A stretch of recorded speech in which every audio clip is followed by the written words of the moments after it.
ಹೇಗಿದ್ದೀರಾ? Shopping start ಆಗಿಬಿಟ್ಟಿದೆ. ನಮ್ಮ ಮನೆಯವ್ರಿಗೆಲ್ಲ ಆನ್ಲೈನಲ್ಲೇ ಶಾಪ್ ಮಾಡ್ತಾಯಿದ್ದೀನಿ. ನಂದು ಒಂದಷ್ಟು ಆನ್ಲೈನ್, ಒಂದಷ್ಟು ಆಫ್ಲೈನ್.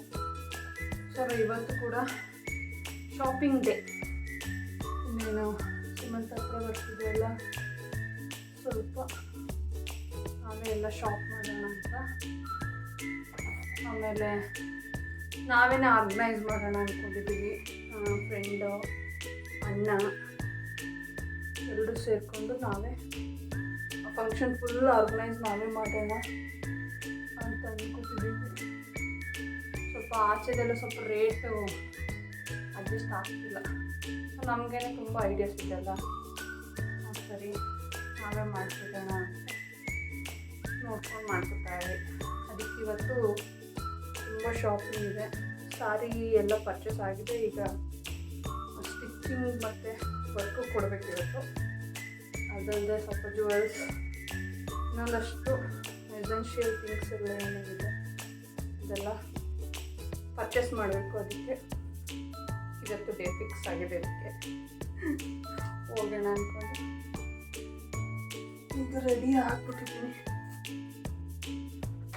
ರೆಡಿ ಆಗ್ತಾ ಇದ್ದೀನಿ. ಜಡೆನ ಹಾಕ್ಕೊಂಡ್ಬಿಡ್ತೀನಿ. ಸ್ವಲ್ಪ ಶೆಕೆನೂ ಇದೆ. ಆಮೇಲೆ ಡ್ರೈ ಇದೆಯಲ್ವ ಹೇರು, ಇದಾಗ್ಬಿಡುತ್ತೆ, ಸಿಕ್ಕಾಗ್ಬಿಡುತ್ತೆ. ಲಾಂಗ್ ಆಗಿದೆ, ಕಟ್ ಮಾಡಿಸ್ಲಿಲ್ಲ. ನೀವು ಯಾವ ರೀತಿ ಆರ್ಗನೈಸ್ ಮಾಡ್ತಾಯಿದ್ದೀವಿ, ಬಜೆಟ್ ಲೈನ್ ಒಳಗಡೆನೇ ಆರ್ಗನೈಸ್ ಮಾಡ್ತಾಯಿದ್ದೀವಿ. ಸೊ ಯಾರಾದ್ರೂ ತುಂಬ ಹೆಲ್ಪ್ ಆಗ್ಬೋದಲ್ವಾ? ಪಾಪ ಅವ್ರಿಗೂ ಆಸೆ ಇರುತ್ತೆ. ಇವತ್ತಿಂದ ಎಲ್ಲ ರೇಟ್ಗಳು ಇರ್ಬೋದು. ಫ್ಯಾಮಿಲಿ ಯಾರಾದರೂ ಫ್ಯಾಮಿಲಿ ಫ್ರೆಂಡ್ಸ್ ಸಪೋರ್ಟ್ ಮಾಡಿದ್ರೆ ಒಂಥರ ನನಗೆ ಮಾಡ್ತಾ ಇರ್ತಾರೆ. ನೀವು ಆರ್ಗನೈಸ್ ಮಾಡ್ಕೋಬೋದಲ್ಲ, ಅವ್ರಿಗೊಂದಷ್ಟು ಐಡಿಯಾ ಸಿಗುತ್ತೆ ಅಂತ. ಯಾಕೆಂದರೆ ನಮ್ಮ ಮದುವೆಲ್ಲೂ ನಾವೇ ಆಲ್ಮೋಸ್ಟ್ ಆರ್ಗನೈಸ್ ನಾವೇ ಮಾಡ್ಕೊಂಡಿದ್ದು. ಕೋವಿಡ್ ಟೈಮ್ ಇತ್ತು, ಅದಕ್ಕೆ ಈಗಲೂ ನಾವೇ ಎಲ್ಲ ಮಾಡ್ಕೊಳ್ಳೋಣ ಅಂತ ರೆಡಿ ಮಾಡ್ತಾ ಇದ್ದಾಗ್ಬಿಟ್ಟಿದೆ. ಬಟ್ ಸಣ್ಣ ಫೇಸ್ಗೆ ಏನೋ ಆಗ್ತದೆ ಮಾಯ್ಶ್ಚರೈಸರ್ ಒಂದೇ, ಅದು ಬಿಟ್ಟರೆ ಅದ್ರ ಮೇಲೆ ಒಂದು ಕ್ರೀಮ್ ಆಗ್ತದೆ. ಮಾಯ್ಶ್ಚರೈಸರ್ ಈಗ ಒಂದು 2-3 ಇಯರ್ಸಿಂದ ಮೊದಲು ಬರೀ ಒಂದೇ ಕ್ರೀಮ್ ಆಗ್ತಿದ್ದೆ. ಬಟ್ ಈಗ ತುಂಬ ಸ್ಕಿನ್ ಡ್ರೈ ಅನಿಸುತ್ತೆ. ಸೊ ಫಸ್ಟ್ ಮಾಯ್ಶ್ಚರೈಸರ್ ಹಾಕ್ಬಿಟ್ಟು ಅದ್ರ ಮೇಲೆ ಏನೇ ಇದ್ರೂ ಸ್ಕಿನ್ನು ಹೈಡ್ರೇಟ್ ಆಗಿರಬೇಕು. ಆವಾಗ ನೀರು ಕುಡಿಬೇಕು ಚೆನ್ನಾಗಿ. ಆಮೇಲೆ ಆಯಿಲ್ ಐಟಮ್ ಕಡಿಮೆ ಮಾಡಬೇಕು. ಅಂದರೆ ಒಕೇಶ್ನಲ್ಲಿ ತಿನ್ನಿ, ಡೈಲಿ ತಿನ್ನೋದು ಬೇಡ. ನನಗೂ ಆಯಿಲ್ ಐಟಮ್ಸ್ ತುಂಬ ಇಷ್ಟ. ಬಜ್ಜಿಗೂ ಇದೆಲ್ಲ ಸಿಕ್ಕಾಗ ಇಷ್ಟ, ಬಟ್ ಕಡಿಮೆ ಮಾಡಿದ್ದೀನಿ. ಪಿಂಪಲ್ಸ್ ಏನಿಲ್ಲ. ಅಂದರೆ ಮಾಯ್ಶ್ಚರೈಸ್ ಮಾಡ್ತಾಯಿರಿ, ಕ್ಲೀನಾಗಿ ಇಟ್ಕೊಳ್ಳಿ. ಹೊರಗಡೆಗಿದ್ದು ಬಂದ ತಕ್ಷಣ ಅಥವಾ ನೀವು ಸ್ವೆಟ್ ಆದ ತಕ್ಷಣ ಹೊರಗಡೆ ಇದ್ದರೆ ವೆಟ್ ಟಿಶ್ಯೂ ತೊಗೊಂಡು ವೈಪ್ ಮಾಡ್ಕೊಳ್ಳೋದು. ಅದು ಮನೇಲಿದ್ದರೆ ಸ್ವಲ್ಪ ನೀರು ಎಲ್ಲ ಹಾಕಿ ನೀಟಾಗಿ ಧೂಳು ಕೂರಕ್ಕೆ ಬಿಡಬೇಡಿ. ಧೂಳು ಕೂತು ಬೆವರಾಗಿ ಆಯಿಲಿ ಸ್ಕಿನ್ ಆದರೆ ಆಯಿಲಿಯಾಗಿ ಅದೇನೇ ಪಿಂಪಲ್ಸ್ ಎಲ್ಲ ಆಗೋದು ಆಯಿತಾ. ಎಷ್ಟು ಸಾಧ್ಯ ಅಷ್ಟು ನೀರು ಕುಡೀರಿ. ಇಷ್ಟೇ ನಂದು ರೆಡಿ. ಆಲ್ರೆಡಿ ಬಿಂದಿ ಇದೆ.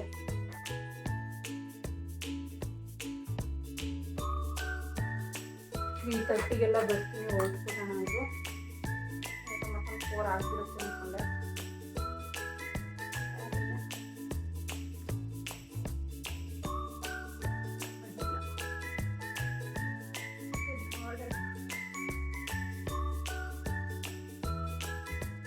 ಲಿಪ್ ಬಾಮ್ ಇದು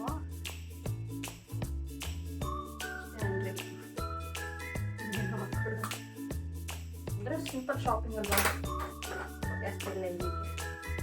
ಆಮೇಲೆ ಚಾಕ್ಲೇಟ್ ಹಾಕ್ಕೊಡ್ತೀನಿ, ಆಯ್ತು ಆಗ್ಬೋದು ಬರೋದು. ಮುಗಿತು. ಆಮೇಲೆ ಒಂದು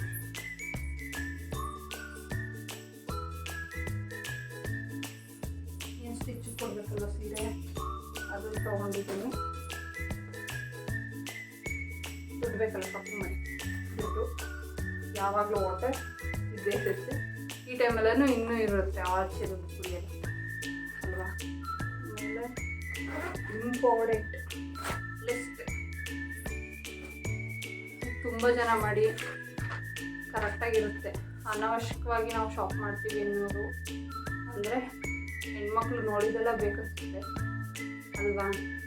ಅದಕ್ಕೆ ವೇಸ್ಟಾಗಿ ಏನು ತೊಗೋಬಾರ್ದು ಅಂತ 3-4 ದಿನದಿಂದ ಪ್ಲ್ಯಾನ್ ಮಾಡಿ ಏನು ಬೇಕು ಅದನ್ನೇ ತೊಗೋಬೇಕಂತ ಲಿಸ್ಟ್ ಮಾಡಿದ್ದೀನಿ. ಆಮೇಲೆ ಇಲ್ಲಿ ಯಾವ್ಯಾವ ಸ್ಟಾಪ್ ಇದೆ ಅಲ್ಲ, ಫಸ್ಟ್ ಸ್ಟಾಪ್, ಸೆಕೆಂಡ್ ಸ್ಟಾಪ್, ಯಾವ್ಯಾವ ಫಸ್ಟ್ ಎಲ್ಲೆಲ್ಲಿ ಫಸ್ಟ್ ಹೋಗಬೇಕು ಅಂತ ಲಿಸ್ಟ್ ಮಾಡ್ಕೊಂಡಿದ್ದೀನಿ. ಅಂದರೆ ದೂರ ಇರೋದು ಫಸ್ಟ್ ಹೋಗ್ಬಿಟ್ಟು ಆಮೇಲೆ ಮನೆಗೆ ಹತ್ತತ್ರ ಆಗೋ ಥರ ನೋಡ್ಕೊಂಡು ಬರೋಣ ಅಂತ. ಆಮೇಲೆ ಅಲ್ಲಿ ಏನು ತೊಗೋಬೇಕು ಅದು ಕೂಡ ಪರ್ಟಿಕ್ಯುಲರಾಗಿದೆ. ಇದು ಬಿಟ್ಟು ಎಕ್ಸ್ಟ್ರಾ ನಾನು ಏನು ತೊಗೋಬಾರ್ದು ಅಂತ ಅಷ್ಟೇ ತೊಗೋಬೇಕಂತ ಅದನ್ನು ಬರೆದಿಟ್ಕೊಂಡಿದ್ದೀನಿ. ಆಮೇಲೆ ಈ ಟೈಮಲ್ಲಿ ತುಂಬ ಓಡಾಡೋಕ್ಕಾಗಲ್ಲ ಅಲ್ವಾ, ಅದೆಲ್ಲ ಡಿಸ್ಟೆನ್ಸ್ ಎಲ್ಲ ನಾನು ಲೆಕ್ಕಾಚಾರ ಮಾಡೇನೆ ಎಲ್ಲ ಲಿಸ್ಟ್ ಮಾಡಿದ್ದೀನಿ. ಯಾವ್ದು ಫಸ್ಟ್ ನಾವೆಲ್ಲಿ ಹೋಗಬೇಕು, ಸೆಕೆಂಡ್ ನಾವೆಲ್ಲಿ ಹೋಗಬೇಕು ಅಂತ. ನೆಕ್ಸ್ಟ್ ಬಂದು ಓಡಾಡೋಕ್ಕಾಗಲ್ಲ, ಸುಸ್ತಾಗುತ್ತೆ ಈ ಟೈಮಲ್ಲೆಲ್ಲ, ಸಿಕ್ಕಾಗುತ್ತೆ. ಟೈಮು ಕನ್ಸ್ಯೂಮ್ ಆಗಬಾರ್ದು ನನಗೆ, ಜೊತೆಗೆ ವೇಸ್ಟ್ ಐಟಮ್ ಏನೂ ತೊಗೋಬಾರ್ದು, ದುಡ್ಡು ವೇಸ್ಟ್ ಮಾಡಬಾರ್ದು. ಇಷ್ಟನ್ನು ನಾನು ಪ್ಲ್ಯಾನ್ ಮಾಡ್ಕೊಂಡಿದ್ದೀನಿ ನೀಟಾಗಿ. ನೀವು ಹೆಲ್ಪ್ ಆಗುತ್ತೆ ನಿಜವಾಗ್ಲೂ ಈ ಥರ ಮಾಡ್ಕೊಳ್ಳಿ. ಯಾಕೆಂದರೆ ನಾವು ಏನು ತೊಗೊಳೋದಕ್ಕೆ ಹೋಗಿರ್ತೀವಲ್ವಾ ಅದನ್ನೇ ತೊಗೊಳ್ಳಲ್ಲ, ಅದನ್ನ ಬಿಟ್ಟು ಏನೇನೋ ತೊಗೊಂಡು ಬಂದುಬಿಟ್ಟಿರ್ತೀವಿ. ಮುಖ್ಯವಾದದ್ದು ಏನು ಬೇಕಿರುತ್ತೆ ಅದನ್ನೇ ತೊಗೊಳ್ಳಲ್ಲ. ಸೊ ಇದು ಇಂಪಾರ್ಟೆಂಟ್. ಜೊತೆಗೆ ಇನ್ನೇನೋ ಹೇಳ್ಬೇಕು ಅಂದ್ಕೊಂಡೆ. ಆಮೇಲೆ ಕಾರ್ ಕೂಡ ಎಲ್ಲ ಕಡೆ ಪಾರ್ಕ್ ಮಾಡೋಕ್ಕಾಗಲ್ಲ. ಸೊ ಒಂದು ಎಲ್ಲದಕ್ಕೂ ಹತ್ರ ಆಗೋದ್ರೆ ಒಂದು ಪಾರ್ಕಿಂಗು ಅಲ್ಲಿ ಮಾಡಿಬಿಡೋಣ. ಅದು ಬಿಟ್ಟು ಇನ್ನೆಲ್ಲ ವಾಕಬಲ್ ಇರೋ ಥರನೇ ನೋಡ್ಕೊಂಡು ಅಂದ್ಕೊಂಡು ಅದು ಒಂದು ಲಿಸ್ಟ್ ಮಾಡ್ಕೊಂಡಿದ್ದೀನಿ. ಇದೆಲ್ಲ ಮಾಡೋಕ್ಕೆ ನಂಗೆ ತುಂಬ ಇಷ್ಟ. ಆರ್ಗನೈಸ್ ಮಾಡ್ತೀನಿ, ಎಕ್ಸಿಕ್ಯೂಟ್ ಮಾಡೋಕ್ಕೆ ಸ್ವಲ್ಪ ಅಷ್ಟು ಬರೋಲ್ಲ, ಕಲಿತೀನಿ ಮಾಡಿ. ನಮ್ಮ ಜೊತೆ ನಿಮ್ಮನ್ನು ಕರ್ಕೊಂಡು ಹೋಗ್ತೀನಿ. ಒಂದಷ್ಟು ಐಟಮ್ಸ್ಗಳು ಮೈಸೂರಲ್ಲಿ ಎಲ್ಲೆಲ್ಲಿ ಸಿಗ್ಬೋದು ಅಂತ ನೀವು ತಿಳ್ಕೊಳ್ಳಿ. ನಾನೊಂದಷ್ಟೆಲ್ಲ ಸರ್ಚ್ ಮಾಡಿ ಇಟ್ಕೊಂಡಿದ್ದೀನಿ. ಈಗ ಟೈಮ್ ಯಾವುದು ಕನ್ಸ್ಯೂಮ್ ಆಗಬಾರ್ದು ಅಂತ ಸೀರೆ ತೊಗೊಂಡ ತಕ್ಷಣ ಡಿಸೈನ್ ಎಲ್ಲ ರೆಡಿ ಇದೆ, ಹೋದ ತಕ್ಷಣ ಪಟ ಅಂತ ಕೆಲಸ ಮುಗಿಸ್ಕೊಂಡು ಬರ್ತಾ ಇರಬೇಕು. ಯಾಕಂದರೆ ಹೊಟ್ಟೆನೂ ಸಿಕ್ಕಾಪಟ್ಟೆ ಹಸಿರುತ್ತೆ, ಸುಸ್ತು ಆಗುತ್ತೆ. ಅದಕ್ಕೆ ಬೇಗ ಮಾಡ್ಕೊಂಡು ಬಂದ್ಬಿಟ್ಟೆ. ನೈಟ್ ಆಗಿಬಿಡುತ್ತೆ ನಾವು ಬರೋದು, ಅದಕ್ಕೋಸ್ಕರ ಮಧ್ಯಾಹ್ನ ಇಲ್ಲೇ ಊಟ ಮಾಡ್ಕೊಂಡು ಹೋಗೋಣ ಅಂತ ಊಟ ಮಾಡ್ಕೊತಾ ಇದ್ದೀನಿ. ರೈಸ್ ಇತ್ತು, ಅದಕ್ಕೇ ಬೇಳೆ ಸಾಂಬಾರು, ಹಲಸಿನ ಬೀಜ ಹಾಕಿ ಬೇಳೆ ಸಾಂಬಾರು ಮಾಡಿದ್ದೀನಿ, ಮುದ್ದೆ ಮಾಡಿದ್ದೀನಿ. ಈಗ ನಾನು ಊಟ ಮಾಡ್ಕೊತೀನಿ. ನಮ್ಮ ಮನೆಯವ್ರು ಬಂದ ತಕ್ಷಣ ಅವ್ರಿಗೂ ಊಟ ಹಾಕ್ಕೊಟ್ಬಿಟ್ಟು ಬೇಗ ಹೊರಟ್ಬಿಡ್ತೀವಿ. ಆಲ್ರೆಡಿ ಅಣ್ಣ ಅಲ್ಲಿ ಲೊಕೇಶನ್ ಹತ್ರ ಕಾಯ್ತಾ ಇದ್ದಾರೆ. ನಾವಿಬ್ಬರು ಹೊರಡಬೇಕು, 3:30ಗೆ ಬರ್ತೀನಿ ಅಂದರು. ಇನ್ನೂ ಟೈಮ್ ಆಗೋಯ್ತು. ಹೊರಟ್ವಿ. ಫಸ್ಟ್ ನಾವು ಬಂದಿದ್ದು ಬ್ಲೌಸ್ನ ವರ್ಕಿಗೆ ಕೊಡೋಕ್ಕೆ. ಯಾಕಂದರೆ ನನಗೆ ಸ್ಟಿಚ್ಚಿಂಗು ಅಷ್ಟು ಕಂಫರ್ಟಬಲ್ ಇಲ್ಲ ಎಲ್ಲರ ಜೊತೆನೂ. ನಾನು ಮದುವೆ ಆಗಬೇಕಾದ್ರೆ ನಾನು ಬ್ಲೌಸೆಲ್ಲ ಹೊಲಿಸೋದಕ್ಕೆ ಸ್ಟಾರ್ಟ್ ಮಾಡಿದ್ದಲ್ವ, ಅದಕ್ಕೆ ಅಲ್ಲಿ ಸ್ಟಿಚ್ ಮಾಡಿಸ್ಕೊಳ್ಳೋಣ, ಇಲ್ಲಿ ವರ್ಕ್ ಮಾತ್ರ ಮಾಡಿಸ್ಕೊಳ್ಳೋಣ ಅಂದ್ಕೊಂಡು ಬಂದಿದ್ದೀನಿ. ಇದು ಮೀನಾ ಬಜಾರ್ ಮೈಸೂರಲ್ಲಿ ವರ್ಕ್ ಮಾಡಿಸ್ಕೊತಾ ಇದ್ದೀನಿ ಇಲ್ಲಿ. ಅದಾದಮೇಲೆ ನಾವು ನೆಕ್ಸ್ಟ್ ಬಂದಿದ್ದು ಚಿಕ್ಕಗಡಿಯಾರ ಹತ್ರ ಕಾರ್ ಪಾರ್ಕ್ ಮಾಡಿಬಿಟ್ವಿ. ಅಲ್ಲಿಂದ ನಾನು ಜುವೆಲ್ಸ್ ತೊಗೊಳ್ಳೋಣ ಅಂತ ಹೋದೆ. ಒಂದು ಅಂಗಡಿಗೆ ಹೋಗಿ ನಾನು ಅಲ್ಲಿ ವಿಚಾರಿಸಿದೆ, ಬಟ್ ರೆಂಟೆಡ್ ಜುವೆಲ್.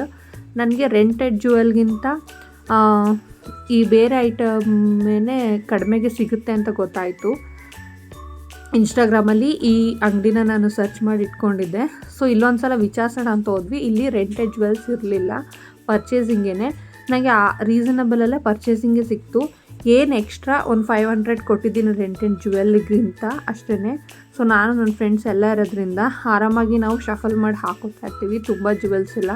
ಸೊ ಎಲ್ರಿಗೂ ಯೂಸ್ ಆಗುತ್ತೆ ಅಂತ ನಾನು ಪರ್ಚೇಸನ್ನೇ ಮಾಡಿಬಿಟ್ಟೆ. ತುಂಬ ಅಂದರೆ ತುಂಬ ಕಲೆಕ್ಷನ್ಸ್ ಇತ್ತು. ತುಂಬ ಟೈಮ್ ಜಾಸ್ತಿ ತಗೊಂಡು ನೋಡ್ತೀವಿ ಅನ್ನೋರು ಹೋಗ್ಬೋದು. ಪ್ರತಿಯೊಂದು ಕೂಡ ತುಂಬ ಅಂದರೆ ತುಂಬ ಕಲೆಕ್ಷನ್ ಇತ್ತು. ನನಗೆ ಟೈಮ್ ಇರಲಿಲ್ಲ ಅಷ್ಟೊಂದು, ಆದ್ರೂ ಒಂದು ಒಳ್ಳೆ ಸೆಟ್ ಸಿಕ್ತು. ಬ್ಯಾಂಗಲ್ಲೂ ಇಲ್ಲೇ ಕೇಳಿದ್ವಿ, ಬಟ್ ಬ್ಯಾಂಗಲ್ ನನಗೆ ಸಿಕ್ಕಲಿಲ್ಲ, ಗಾಜಿನ ಬ್ಯಾಂಗಲ್ ಸಿಕ್ಕಲಿಲ್ಲ. ಸೊ ಆಯಿತು, ಅದಕ್ಕೆ ನಾವು ಮೊದಲೇ ಒಂದು ಅಂಗಡಿಗೆ ಹೋಗಿದ್ದಿದ್ನಲ್ಲ ಅಲ್ಲಿಗೆ ಹೋದ್ವಿ. ಅಲ್ಲಿ ಎಲ್ರಿಗೂ ಈಗ ಬಂದವ್ರಿಗೆ ಕೊಡೋದಕ್ಕೆ ಬ್ಯಾಂಗಲ್ಲು, ಮತ್ತು ನನ್ನ ಫ್ರೆಂಡ್ಸ್ಗೆ, ನನಗೆ 2-3 ಥರ ಬ್ಯಾಂಗಲೆಲ್ಲ ಸೆಟ್ ಮಾಡಬೇಕಿತ್ತು. ನಾನೇ ಐಡಿಯಾಸ್ ಎಲ್ಲ ತೊಗೊಂಡು ಹೋಗಿದ್ದೆ. ಸೊ ಬೇಗ ಆಗೋಯಿತು. ಮನೇಲೇ ನಾನೆಲ್ಲ ರೆಡಿ ಮಾಡ್ಕೊಂಡು ಬಂದಿದ್ದರಿಂದ ಎಷ್ಟು ಬೇಗ ಆಯಿತು ಕೆಲಸ ಅಂದರೆ ಪಟ ಅಂತ ಆಗೋಯಿತು. ಎಲ್ಲ ಮುಗಿಸ್ಕೊಂಡು ಹೊರಡ್ತಾ ಇದ್ವಿ. ಇನ್ನೊಂದು ಕಡೆ ಹೋಗಬೇಕಿತ್ತು, ಬಟ್ ಟೈಮ್ ಆಗೋಯಿತು ಮತ್ತು ನನಗೆ ಸುಸ್ತಾಗಕ್ಕೆ ಶುರುವಾಯಿತು. ಇಷ್ಟೊಂದು ಟೈಮ್ ಆಗುತ್ತೆ ಅಂದ್ಕೊಳ್ಳಿಲ್ಲ, ಆದರೂ ಕೆಲವೊಂದು ಕಡೆ ಟೈಮು ಹೊರಟೋಯ್ತು. ಸೊ ಅಲ್ಲಿಂದ ಡಿನ್ನರ್ಗೆ ಹೋಗಬೇಕು ಅಂತ ಇಷ್ಟ ಇತ್ತು. ನನ್ನ ಪ್ರೆಗ್ನೆನ್ಸಿಲಿ ಬಕೆಟ್ ಲಿಸ್ಟಲ್ಲಿತ್ತು ಮೈಸೂರು ದೊನ್ನೆ ಬಿರಿಯಾನಿಗೆ ಹೋಗ್ಬೇಕಂತ. ನಾವು ಹೋದರೆ ಇದೊಂದೇ ಹೋಟ್ಲು ಹೋಗೋದು, ಗೊತ್ತಿಲ್ಲ ಬೇರೆ ಹೋಟ್ಲಿಗೆ ಹೋದರೆ ಇಷ್ಟ ಆಗಲ್ಲ ಅಂತ ಅಂದ್ಕೊಂಡೆ ನಾವು ಹೋಗಲ್ಲ ಅನಿಸುತ್ತೆ. ತುಂಬ ಸಲ ಇದೇ ಹೋಟ್ಲಿಗೆ ಹೋಗಿದ್ದೀವಿ, ತುಂಬ ಚೆನ್ನಾಗಿತ್ತು. ಲಾಲಿಪಾಪ್ ತಿನ್ಬೇಕಂತ ತುಂಬ ಆಸೆ ಇತ್ತು. ಅದನ್ನು ತಿನ್ಕೊಂಡು ಊಟ ಎಲ್ಲ ಮಾಡಿಕೊಂಡು ಮನೆಗೆ ಬಂದ್ವಿ. ಈಗ ಮನೆಗೆ ಬಂದ ತಕ್ಷಣ ಇನ್ನೇನು ಕೆಲಸ ಇದೆ, ಒಂದು 9 ಗಂಟೆಗೆಲ್ಲ ಮನೆಗೆ ಬಂದುಬಿಟ್ವಿ ನಾವು. ಸೊ ತಂದಿರೋದೆಲ್ಲ ಒಂದು ಸಲ ಚೆಕ್ ಮಾಡಿಬಿಡೋಣ, ಕರೆಕ್ಟಾಗಿ ತಂದಿದ್ದೀವ ಅಂತ ಒಂದು ಸಲ ಅಣ್ಣ ನಾನು ಇಬ್ಬರೂ ಕೂತ್ಕೊಂಡು ನೋಡ್ತಾ ಇದ್ವಿ. ಇದೆಲ್ಲ ಸೆಟ್ ಡೀಟೈಲಾಗಿ ನಾನು ಹಾಕ್ಕೊಂಡ್ಮೇಲೆ ನಿಮಗೆ ತೋರಿಸ್ತೀನಿ, ಮತ್ತು ಅಂಗಡಿದು ನೇಮ್ ಅಡ್ರೆಸ್ ಎಲ್ಲ ಕೂಡ ಹೇಳ್ತೀನಿ. ತುಂಬ ಸಖತ್ತಾಗಿದೆ. ಒಂದೊಂದೂ ಕೂಡ ಸಪ್ರೇಟಾಗಿ ವೀಡಿಯೋ ಮಾಡಬೇಕಂತ ಅಂದ್ಕೊಂಡಿದ್ದೀನಿ, ಬಟ್ ಇವಾಗ ತುಂಬ ಟೈಮ್ ಕಡಿಮೆ ಇರೋದ್ರಿಂದ ಆಗ್ತಿಲ್ಲ. ಬಟ್ ಈ ವಿಡಿಯೋನ ನಾನು ತುಂಬ ಹಿಂದೆ ರೆಕಾರ್ಡ್ ಮಾಡಿರೋದು, ಯಾಕೆಂದರೆ ಫಂಕ್ಷನ್ ಹತ್ತತ್ರ ಬಂದಾಗ ನನಗೆ ಹೋಗಿ ಎಲ್ಲ ತೊಗೊಂಡು ಹರಿಬರಿ ಮಾಡೋಕ್ಕೆ ಇಷ್ಟ ಇಲ್ಲ. ಸೊ ಫಂಕ್ಷನ್ ಇನ್ನೂ ಒಂದು 20-25 ಡೇಸ್ ಇದೆ ಅನ್ನುವಾಗಲೇ ನಾವು ಇದೆಲ್ಲ ಶಾಪಿಂಗ್ ಮಾಡಿದ್ದು. ವಿಡಿಯೋ ಈಗ ಅಪ್ಲೋಡ್ ಮಾಡ್ತಾಯಿದ್ದೀನಿ, ಯಾಕೆಂದರೆ ಮಧ್ಯ ನನಗೆ ಸ್ವಲ್ಪ ಸಿಕ್ಕಾಪಟ್ಟೆ ಸುಸ್ತಾಗ್ತಾಯಿತ್ತು, ಎಡಿಟ್ ಮಾಡೋಕ್ಕಾಗೇ ಇರಲಿಲ್ಲ. ಅದಕ್ಕೆ ಈಗ ಎಡಿಟ್ ಮಾಡ್ತಾಯಿದ್ದೀನಿ. ಹೇಳಿದ್ನಲ್ವ, ಜ್ಯುವೆಲ್ರಿ ಫುಲ್ಲು ನಾನು ಪರ್ಚೇಸ್ ಮಾಡಿಬಿಟ್ಟೆ, ರೆಂಟಿಗೆ ತೊಗೊಳ್ಳಿಲ್ಲ. ಮತ್ತು ಬ್ಯಾಗ್ ಬೇಕಿತ್ತು ಒಂದು, ಅದನ್ನು ತೊಗೊಂಡೆ. ಇನ್ನೂ ತುಂಬ ಐಟಮ್ಸು ಫಂಕ್ಷನ್ಗೆ, ಇನ್ನೂ ಪ್ಲೇಟ್ಗಳು ಏನೇನು ಬೇಕಲ್ವ ಎಲ್ಲ ತೊಗೊಂಡೆ. ಬಟ್ ಸ್ವಲ್ಪ ನಮಗೆ ತಪ್ಪು ಮಾಡಿಬಿಟ್ವಿ ಅಂತ ಅನ್ನಿಸ್ತು. ಅಂದರೆ ಮನೇಲಿ ಸ್ವಲ್ಪ ನಮ್ಮ ಕಡೆ ಏನು ಸಂಪ್ರದಾಯ ಇದೆ ಅಥವಾ ಯಾವ ರೀತಿ ಮಾಡ್ತಿದ್ರು ಅಂತ ಮೊದಲೇ ಕೇಳ್ಕೋಬೇಕಿತ್ತು ಅನ್ನಿಸ್ತು. ಆದ್ರೂ ನಾನು ಯಾವುದನ್ನು ವೇಸ್ಟ್ ಮಾಡಲ್ಲ, ಎಲ್ಲನೂ ಯೂಸ್ ಮಾಡ್ಕೋತೀನಿ. ಫ್ಯೂಚರ್ಲಾದರೂ ಯೂಸ್ ಮಾಡೇ ಮಾಡ್ತೀನಿ, ಒಂದು ಕೂಡ ವೇಸ್ಟ್ ಮಾಡಲ್ಲ. ಬಟ್ ಸ್ವಲ್ಪ ಅದೊಂಚೂರು ಆ ಕಡೆಗೆ ಹೋಯ್ತು ಅಂತ ಅನ್ನಿಸ್ತಷ್ಟೇ. ಡಾಬು ಚಿಕ್ಕ ಆಯ್ತಲ್ವಂತೇನೋ ಅಣ್ಣ ಹೇಳ್ತಾಯಿದ್ರು, ನಾನು ಎಕ್ಸ್ಪ್ಲೈನ್ ಮಾಡ್ತಿದ್ದೆ. ಇಲ್ಲ, ಸೆಟ್ಟು ತುಂಬ ಶಾರ್ಟ್ ಆಯ್ತು ಅನಿಸುತ್ತೆ ನಿಂಗೆ ಅಂದರು. ಬಟ್ ಹೊಟ್ಟೆ ಇರೋದ್ರಿಂದ ಡಾಬ್ ಇಲ್ಲಿಗೆ ಬಂದುಬಿಡ್ತಲ್ವ, ಸೆಟ್ ಇಲ್ಲಿಗೆ ನೀಟಾಗಿ ಕಾಣುತ್ತೆ ಅಂತ ಹೇಳ್ತಿದ್ದೆ. ಬಳೆಗಳೆಲ್ಲ ತೊಗೊಂಡು ಬಂದ್ವಿ. ನನಗೆ ತುಂಬ ಇಷ್ಟ ಆಗಿತ್ತು ಆ ಬಳೆ, ಮತ್ತು ಅಣ್ಣ ನೋಡ್ತಿದ್ದಲ್ಲ ಆ ಸೆಟ್ ತುಂಬ ಇಷ್ಟ ಆಯಿತು. ಪ್ರತಿಯೊಂದು ಎಲ್ಲ ಡೀಟೇಲು ನಾನು ಹೇಳ್ತೀನಿ, ಎಲ್ಲ ಸೆಟ್ ಕೂಡ ಹೇಳ್ತೀನಿ. ನಾವೇ ಸ್ವಲ್ಪ ಒಂದು ಥೀಮಲ್ಲಿ ಫೋಟೋಶೂಟ್ ಮಾಡ್ಕೊಳ್ಳೋಣ ಅಂದ್ಕೊಂಡಿದ್ದೀವಿ. ಅದಕ್ಕೋಸ್ಕರನೂ ಸಾರಿ ಆಲ್ರೆಡಿ ಪರ್ಚೇಸ್ ಮಾಡಿದ್ದೀನಿ. ಅದಕ್ಕೆ ಜ್ಯುವೆಲ್ ಏನು ಬೇಕಲ್ವ ಅದಕ್ಕೂ ಮ್ಯಾಚ್ ಮಾಡ್ಕೊಂಡು ಜ್ಯುವೆಲ್ಸ್ ಎಲ್ಲ ತಂದುಬಿಟ್ಟಿದ್ದೀನಿ. ಇದು ಬಳೆ ಬಾಕ್ಸು, ಎಲ್ರಿಗೂ ಸೇರಿ ಬಳೆಗಳನ್ನ ಮ್ಯಾಚ್ ಮಾಡ್ಕೊಂಡು ತೊಗೊಂಡು ಬಂದುಬಿಟ್ಟಿದ್ದೀನಿ. ನನಗಂತೂ ತುಂಬ ಇಷ್ಟ ಆಯಿತು. ನನ್ನ ಬಳೆ, ನನ್ನ ಫ್ರೆಂಡ್ಗೆ ಮ್ಯಾಚ್ ಮಾಡಿರೋಂಥ ಬಳೆಗಳು ಅವ್ರ ಸಾರಿಗೆ ಎಲ್ಲ ಸಖತ್ತಾಗಿ ಪರ್ಫೆಕ್ಟಾಗಿ ಸಿಕ್ತು ಎಲ್ಲ ಕೂಡ. ಬಟ್ ಇನ್ನೊಂದು 2-3 ಅಂಗಡಿಲಿ ನಾನು ವೀಡಿಯೋ ಮಾಡಿಲ್ಲ, ಪ್ಲೇಟ್ ಅಂಗಡಿಲೆಲ್ಲ ವೀಡಿಯೋ ಮಾಡಲೇ ಇಲ್ಲ. ಬಟ್ ಅಲ್ಲೂ ತುಂಬ ಕಲೆಕ್ಷನ್ಸ್ ಎಲ್ಲ ತುಂಬ ಚೆನ್ನಾಗಿತ್ತು. ಸ್ವಲ್ಪ ಕೊಡೋರ್ಗೂ ಲೂಸಾಗಿ ಬಳೆಗಳನ್ನ ತೊಗೊಂಡಿದ್ದೀನಿ. 3-4 ಸೈಜಲ್ಲಿ ತೊಗೊಂಡೆ ಅವ್ರಿಗೂ ಕೂಡ. ಅದಕ್ಕೆ ಅದನ್ನು ಎಲ್ಲ ನಾನು ಹಾಕೋತಾ ಇದ್ದೀನಿ ನೋಡೋಣ ಅಂತ. ನಮ್ಮಣ್ಣ ಅಂತೂ ಫುಲ್ ಡೀಟೈಲಿಂಗಾಗಿ ನೋಡ್ತಾ ಇದ್ದಾರೆ, ನಿಂಗೆ ಸೈಜ್ ಇದು ಕರೆಕ್ಟಾಗಿ ಆಗುತ್ತಾ, ಆಮೇಲೆ ವರ್ಕೆಲ್ಲ ಚೆನ್ನಾಗಿ ಬಂದಿದೆಯಾ, ಇದೆಲ್ಲ ಅವರು ಸ್ವಲ್ಪ ಚೆನ್ನಾಗಿ ನೋಡ್ತಾರೆ. ಅದನ್ನೆಲ್ಲ ಅವ್ರು ಚೆಕ್ ಮಾಡ್ತಾಯಿದ್ರು. ನಾನು ಬಳೆ ಅಲ್ಲಿ ಹಾಕಿ ನೋಡೋಕ್ಕಾಗಲಿಲ್ಲ, ಸುಮ್ಮನೆ ಪ್ಯಾಕ್ ಮಾಡಿಸ್ಕೊಂಡು ತೊಗೊಂಡು ಬಂದುಬಿಟ್ಟೆ. ಮತ್ತು ಆ ಅಂಗಡಿಲಿರೋ ಲೈಟ್ ಬೆಳಕಿಗೂ ನಮ್ಮನೆ ಲೈಟ್ ಬೆಳಕಿಗೂ ಮತ್ತು ಡೇ ಲೈಟ್ಗೂ ತುಂಬಾ ವ್ಯತ್ಯಾಸ ಇರುತ್ತೆ. ಸೊ ನಾನು ಹಾಕೋಕ್ಕಾಗುತ್ತಾ ಮತ್ತು ಮ್ಯಾಚಿಂಗ್ ಆಗುತ್ತಾ, ಎಲ್ಲ ಬಳೆಗಳು ತೊಗೊಂಡ್ವಲ್ಲ, ಮಧ್ಯಕ್ಕೊಂದು ಬಳೆ ತೊಗೊಂಡಲ್ಲ, ಅದೆಲ್ಲ ಈ ಬಳೆಗಳಿಗೆ ಮ್ಯಾಚ್ ಆಗುತ್ತಾ ಅಂದ್ಬಿಟ್ಟು ನೋಡೋಣ ಅಂತ ಚೆಕ್ ಮಾಡ್ತಾಯಿದ್ದೀನಿ. ಎಲ್ಲ ಕೂಡ ಇದು ಒಂಥರ ಖುಷಿಯಾಗುತ್ತಲ್ವ, ಏನಾದರೂ ತಂದರೆ ಸಾಕು ಫಸ್ಟ್ ಅದನ್ನು ಏನೇನು ತೊಗೊಂಡು ಬಂದ್ವಿ ಅಂತ ಮನೇಲಿರೋರಿಗೆಲ್ಲ ತೋರಿಸ್ಬೇಕು ಅಂತ ಖುಷಿ ಆಗ್ತಿರುತ್ತೆ. ಆದರೆ ನಾನು ಅಣ್ಣ ಇಬ್ಬರು ಕೂತ್ಕೊಂಡು ನೋಡ್ತಾಯಿದ್ವಿ. ನಮ್ಮ ಮನೆಯವರು ನಿಮ್ಮಿಬ್ಬರು ಸಾವಾಸನೇ ಬೇಡ ಅಂದ್ಬಿಟ್ಟು ಹೋಗಿ ಒಳಗಡೆ ಮಲ್ಕೊಬಿಟ್ಟಿದ್ದಾರೆ. ನಾವಿಬ್ಬರು ಕೂತ್ಕೊಂಡು ಎಲ್ಲನೂ ಚೆಕ್ ಮಾಡ್ಕೊತಾ ಇದ್ವಿ ಒಂದು ಕಡೆಯಿಂದ. ಕರೆಕ್ಟಾಗಿ ತಂದ್ವಾ, ಎಲ್ಲ ಮಿಸ್ ಆಗಿಬಿಟ್ಟಿದ್ಯಾ, ಆಮೇಲೆ ಬಳೆಗಳಲ್ವಾ ಏನಾದರೂ ಹೆಚ್ಚು ಕಡಿಮೆ ಆಗಿಬಿಟ್ಟಿದ್ಯಾ ಅಂದ್ಕೊಂಡು ಮತ್ತೆ ಇದನ್ನೆಲ್ಲ ಫೋಟೋ ತೆಗೆದು ನನ್ನ ಫ್ರೆಂಡಿಗೆ ಕಳಿಸ್ತಾ ಇದ್ದೆ. ಇದೆಲ್ಲ ತೊಗೊಂಡು ಬಂದಿದ್ದೀವಿ, ಓಕೆ ಅಲ್ವಾ, ಚೆನ್ನಾಗಿ ಕಾಣುತ್ತಲ್ವ, ಸ್ಯಾರಿಗೆ ಮ್ಯಾಚ್ ಆಗುತ್ತಲ್ವ ಅಂತ ಅಂದ್ಕೊಂಡು ಒಂದೇ ಥರ ಇರಲಿ ಅಂತ ಪ್ಲೇಟ್ಗಳನ್ನೂ ಟ್ರೇ ಮತ್ತು ಪ್ಲೇಟ್ ಇಡೋದಕ್ಕೆ ಅಂತೆಲ್ಲ ತೊಗೊಂಡು ಬಂದೆ. ಬಟ್ ಎಕ್ಸ್ಟ್ರಾ ತಂದುಬಿಟ್ಟೆ ಅನ್ನಿಸ್ತು. ನಾವು ಏನೋ ಅಂದ್ಕೊಂಡು ತಂದ್ವಿ, ಬಟ್ ನಾವು ಮೊದಲೇ ಕೇಳಬೇಕಿತ್ತು ಅಂತ ಒಂದು ಅನ್ನಿಸ್ತು ಅಷ್ಟೇ. ಇನ್ನೆಲ್ಲ ಕರೆಕ್ಟಾಗಿ ಆಗುತ್ತೆ. ಆದರೂ ನಾನು ಏನು ವೇಸ್ಟ್ ಮಾಡಲ್ಲ, ಎಲ್ಲ ಕೂಡ ಯುಟಿಲೈಸ್ ಮಾಡ್ಕೊತೀನಿ.